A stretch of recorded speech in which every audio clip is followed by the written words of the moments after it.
We have another great program for you today on World Traveler. This is Dennis Callan for the Hawaii Geographic Society, continuing with our in-depth look at one of the most beautiful cities in the world. See if you can figure out where we are. There's a little bit of a hint. There's a canal. There's some grand buildings. It looks like a Baroque church with an elaborate facade.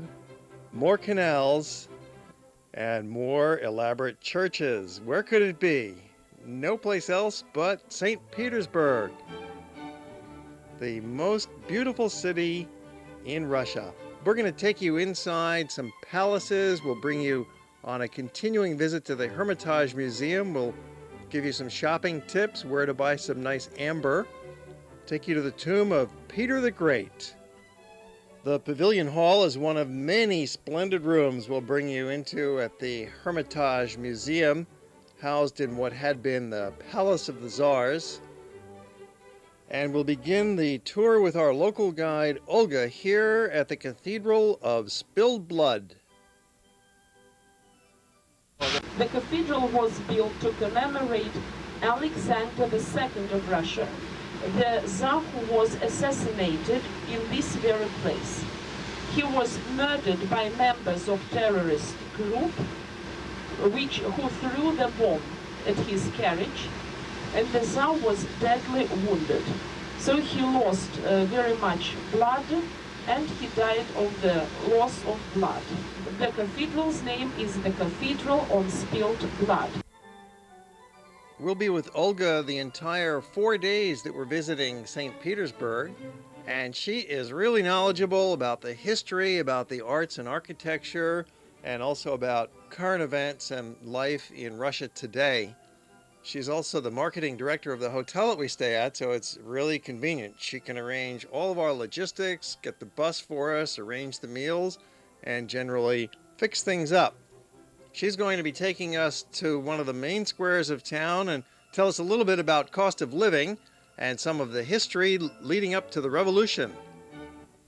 So these would be some of the most expensive apartments in the city? This is extremely expensive area for living.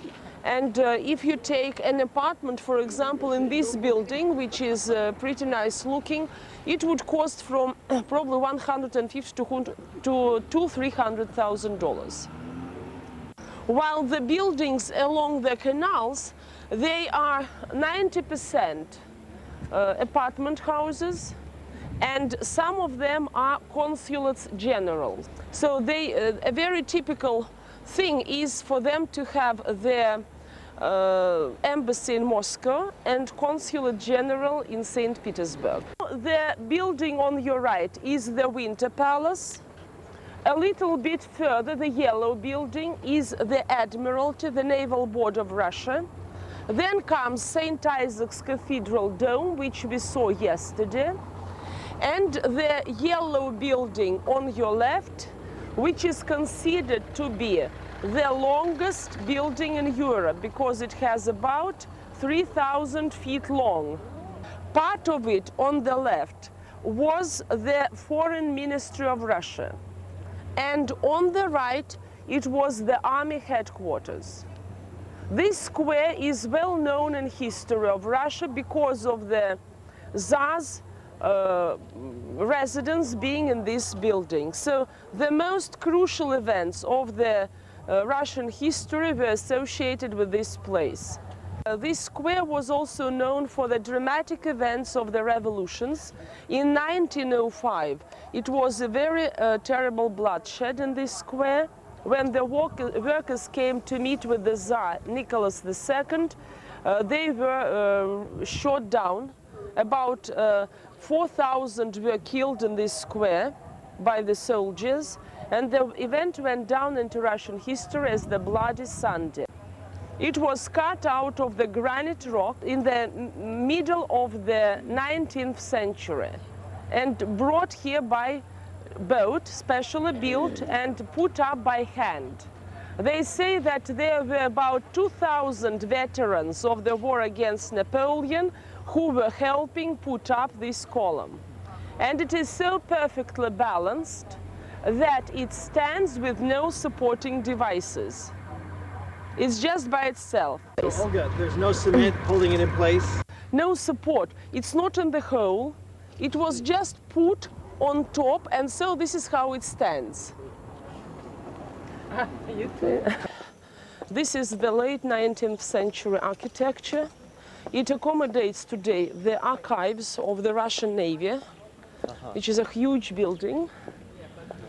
The Senate, the legislative board, was near the monument to Peter the Great of Russia. But probably the Senate wasn't very important during the time of the Tsar. Not really, but they still wanted to have something to work on the legislation. It's a classical tradition of using some of the sculptures supporting the porticos. And this is a decorative part with no special significance, but because this entrance was meant for the public from St. Petersburg, for the first time in the Hermitage history in the 19th century, they opened the buildings for the public. Nice. And to make it more attractive and probably more respectable looking, they wanted to mark it as a special museum entrance. Okay. Entering through the front door of the Hermitage, the State Museum of Russia. This is part 2 of our visit. In a previous program, we showed you some of the collection, and now we're going to show you the rest. So now we are in this room, which is the Field Marshal's Hall. And from here, we are going to take the Minister's Gallery, which is part of the passage gallery, so that we don't go outside. We will see some of the small Hermitage building, which we saw from outside. Then we shall see Italian art in the old Hermitage and go to see a little bit of the new Hermitage. And so where we are now in is the very first picture gallery in Russia, because they only started such an idea in the reign of Catherine II of Russia. The original picture collections were accommodated here in the second half of the 18th century. Then the collection started growing, and the Tsar's family decided to have more picture galleries, so they developed into the embankment. They built one more building, then the third, then the fourth of the picture galleries. So the room is mostly where we are now in. It's used for the entertainment purposes. It's called Pavilion Hall. This is the mosaic floor from the Roman baths in Vatican, with the head of Medusa the Gorgon in the center. You're watching a tour of the Hermitage Museum that was photographed during our recent tour of St. Petersburg and Scandinavia with the Hawaii Geographic Society. Now please follow me. We are in front of another malachite vase designed in the middle of the 19th century. There are about 2.5 million items in the Hermitage collection, so you can't see them all, but in today's program we're showing you some of the very best. Now moving into the Italian collection, which has some great masterpieces by the likes of Michelangelo, Leonardo, Raphael, taking from the Renaissance through the Baroque with paintings and sculptures. Beginning from the early Renaissance, from this, even it's not early, but it's the pre-Renaissance period, and this is the 16th century mostly, till we come to Leonardo. So the rooms are all very different. The floors, the ceilings, the doors, each room have them in their own way, and the room's decoration. So this room is also the pre-Renaissance period, dating back to the 15th century. So the picture which you see in front of you is actually a fresco painted by Fra Angelica da Fiesole. A fresco is painting on raw plaster, and it can be only taken out with the wall. So that is why the frame is so thick, because actually it is a piece of wall from the Italian monastery refectory, and it was taken as a wall to St. Petersburg Museum. Now, ladies and gentlemen, we are in another 15th century room, which is all taken by Della Robbia creations. And some of the most notable creations here is the birth of Christ. Madonna is kneeling in this maiolica, but she is still a little bit taller than the people who are around her. Now we are already in the room of early Renaissance. Perugino was the teacher of Raphael. Now, two other paintings belong to Sandro Botticelli. So Italian art is a very large collections, making over 500 very good quality pictures. They were mostly collected by the czars and some of the nobility. So this is Leonardo da Vinci, Madonna Benoit, named so after its last owner, architect Benoit. This is one of the earliest oils by Leonardo. He was experimenting a lot with oils. The framework is also ascribed to Leonardo da Vinci. This is another picture by Leonardo in the collections of the Hermitage. It is called Madonna Litta, and this time it is painted not in oils but in tempera. Tempera is a mixture of paints, mineral paints with egg yolk. And when it dries, it forms very, very smooth layer like film. And now pay attention to this very beautiful room. It's considered to be one of the most beautiful museum rooms. Beautiful paintings and sculptures of the walls. And it has very unique doors. The doors were made in France by the French master Buhl. Buhl decorated most of the furniture for the French kings, and he used two materials, turtle shell and gilded bronze. The columns are the so-called jasper in ribbon design. And this is also a mosaic. This is another room of high Renaissance, and it shows the works of Raphael, very small painting which is called Madonna with a child, and he was only 17 when he painted this canvas. And he died young at the age of 35. One more picture by Raphael is Madonna with beardless Joseph. So now, ladies and gentlemen, we are in another room of high Renaissance. This is the room of Michelangelo. Perhaps the greatest of all artists who ever lived, Michelangelo was a sculptor most of all, and this is one of his fine pieces. It's the only work by Michelangelo to be found in Russia. Now we are in the room of the late 16th century. This is the art of mannerism, which developed in Italy after the high Renaissance art.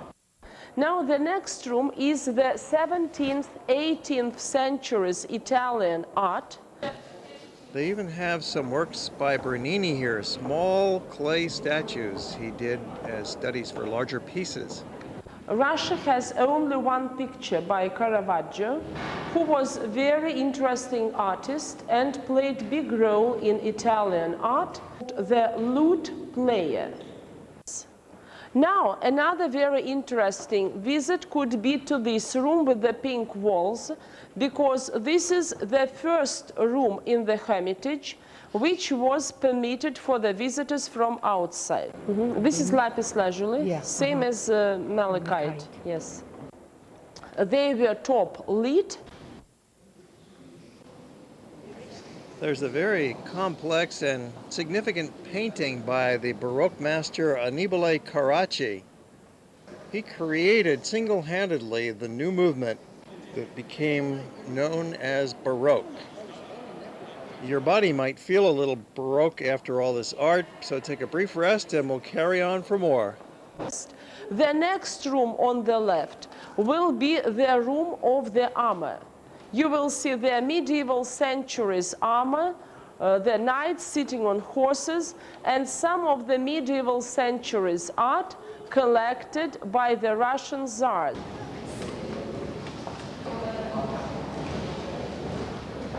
So the sculptures were so beautiful that while he was still working, his sculptures received the title, The Beautiful Beauties. The Three Graces by Canova, an Italian sculptor of the early 19th century. And a very interesting and unusual addition here are two sculptures at the doors. The sculpture of Peter the Great of Russia on the right, and Catherine the Great or Catherine II. Peter the First and Catherine II. So you see, the Hermitage is not just a series of paintings hanging on plain walls, as you find in many other museums today. No, it's an entire palace. It's filled with sculpture as well as paintings, an amazingly decorated interior. Cupid and Psyche, one of Canova's most profoundly beautiful works. So every place you turn inside the museum, there is something marvelous to look at. Is considered. Well, now, ladies and gentlemen, we are in the Spanish department. The Spanish department in the St. Petersburg Hermitage Museum, though it looks pretty small, is considered to be one of the richest in the world. And this is definitely the second richest after Prado Museum in Spain. So this is not all the collection. There are also El Grecos. So here you can see some of older masters like Ribera, Murillo, Diego Velázquez, his famous scene Breakfast, then portrait of Philip IV of Spain, and Count Olivares, his prime minister to Philip IV of Spain. Velázquez is one of the most important innovators in art history, for he really captured the personality in a portrait. We are in the Dutch department. So from here you can see some of the earlier works by Rembrandt. Some of the most beautiful is Saskia, his first wife, painted as goddess of fertility Flora. Altogether, the Hermitage possesses 26 canvases by Rembrandt. The frames of his pictures are all extremely beautiful, so the frames were specially made for each picture. Okay, this is the portrait of the old man in red. This is what they call portrait biography, showing in the face all the hardships he lived through in his life. Now, this picture is called The Return of the Prodigal Son. And it comes to the Old Testament story, as you know. The painting was produced by Rembrandt in the very last months of his life. In the end of his days, he was not only painting with brushes, but also with his fingers and hands even. For example, he painted the feet with his fingers, and they found his fingerprints at closer study. This picture came to be the part of the Hermitage collections as an individual acquisition. So this came to be one of the earliest very good quality pictures of the Russian Tsars. As Dennis says, many Rembrandts turned out to be the fake in 1980s. This is never true for the Hermitage collections. So these all are guaranteed originals. Even the decorative arts add to the aesthetic brilliance of the collection at the Hermitage. This very beautiful room. The room is called the tent room because of the shape of its ceiling. And now I will show to you one more picture. The picture was painted by Paul Potter, famous Dutch master. who did not even start his own school because he died at the age of 26 years old. But he was a very gifted person, and his works were extremely rare and very popular in Europe. And another reason why this picture is so very famous is because it was the favorite picture of Napoleon. And they say it was in his room till his death. His wife, Empress Josephine, sold a sizable collection of pictures and applied art to Alexander I of Russia. She needed some money, and she received that money from the Russian Tsar. This is how the Hermitage Museum got one of the most comprehensive collections of West European art. So this picture comes from that collection as well. An amazing collection, but still there are a few gaps. They don't have, for example, any Vermeer or Van Eyck, but they are well represented with another Flemish master, Frans Hals. Too much art can make the head spin. Good thing you're sitting down in the comfort of your home, but we were able to rest throughout the day and enjoy our visit thoroughly. It helps to have an expert to explain things. So we are now in the Flemish department. Peter Paul Rubens and Van Dyke, who got his education under Rubens. So this is the room of Van Dyke, and some of the most interesting pictures here are the self-portrait of Van Dyke when he was the court artist to Charles I of England. So this room has 3 periods by Van Dyke. His Flemish period in this part, Italian period, and English period on the other wall. So you know probably that Peter Paul Rubens was one of the most prolific artists in the world. He produced over 2,000 canvases with his signature. Well, congratulations, we made it through the painting collection, and now we're heading downstairs to the classical statues from ancient Greece, Rome, and Egypt. So the antique department of the Hermitage Museum is enormous. It takes all the ground floor of the museum. So as much as we walk today, you can keep going through the antique department. That is why we are not doing all the department, that would be too much, but we shall mostly see several rooms to give you some idea. This is part of the Italian Roman section, and you will see a little bit of Greece and a little bit of Egypt. What we saw here was so fascinating that I'm curious to see what we missed. So in a future trip, I'll run around in the back corridors and take more pictures and bring them to you in a future episode of World Traveler.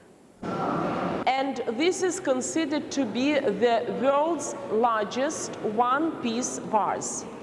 It was made of semi-precious stone, jasper, and it was cut by hand by Russian craftsmen in the Ural mountain. It would break any floor because it is so big and heavy that no floor would be able to hold it.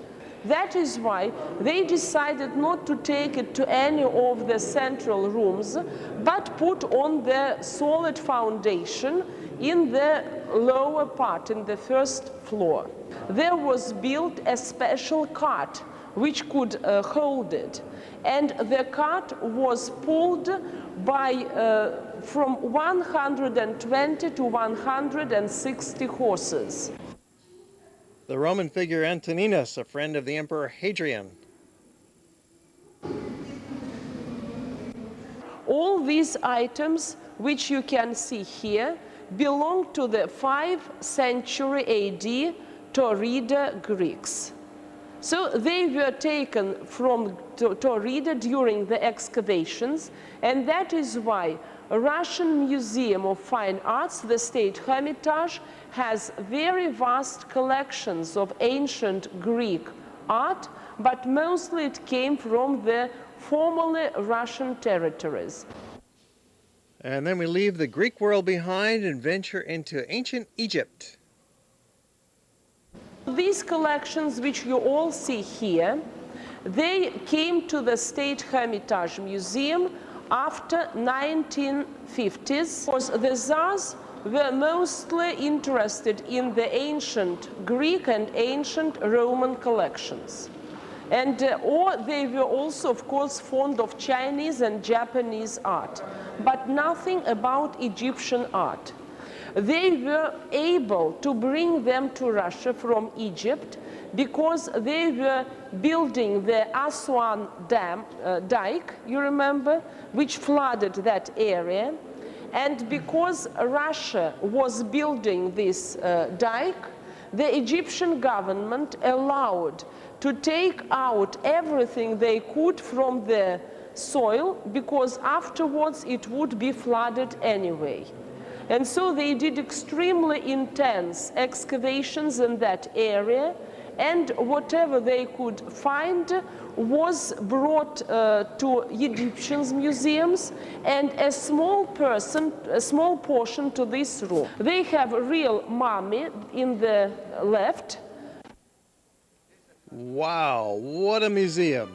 That was an amazing full-day visit that we enjoyed. We brought half the visit to you in this program, and we brought the first half in a previous program. You might feel kind of exhausted just watching it. We were a little tired after that full day. Yes.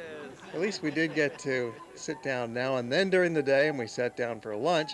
But it's amazing how quickly we perk up when brought to the souvenir shop. Oh yeah, people always love to shop, especially in an exotic land like Russia. They have some things that we don't find at home. They have some familiar looking items as well. Oh, the VHSC. Little Yeah, the toys, compact one. carved wooden animals. They have their specialties, including amber necklaces.